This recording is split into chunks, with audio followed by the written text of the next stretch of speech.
Ipinasupina ng House Committee on Appropriations ang reports ng Commission on Audit kaugnay po yan sa confidential funds ng Office of the Vice President at Department of Education.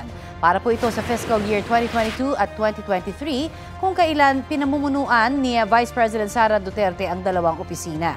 Sa pagdinig po ng komite, nito pong Martes lamang ay ipinaliwanag ni COA Chairperson Gamaliel Cordoba na kailangang ipasupina ang reports nila tungkol sa confidential funds dahil sensitibo ang mga laman nito.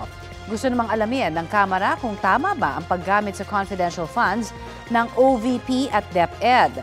Unang naging issue ang confidential funds matapos lumabas sa 2022 report ng COA na gumastos umano ng 125 million pesos ang OVP sa loob ng 11 araw. Dahil sa issue, tinanggal ng mga mambabatas sa 2024 General Appropriations Act ang hiniling na confidential funds ng civilian agencies kabilang ang DepEd at ng OVP.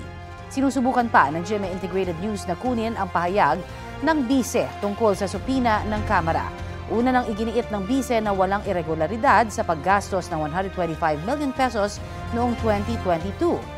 Nito pong nakaraang linggo, binanggit ng bise na issue sa budget ang isa sa mga dahilan kung bakit nag-resign siya sa DepEd.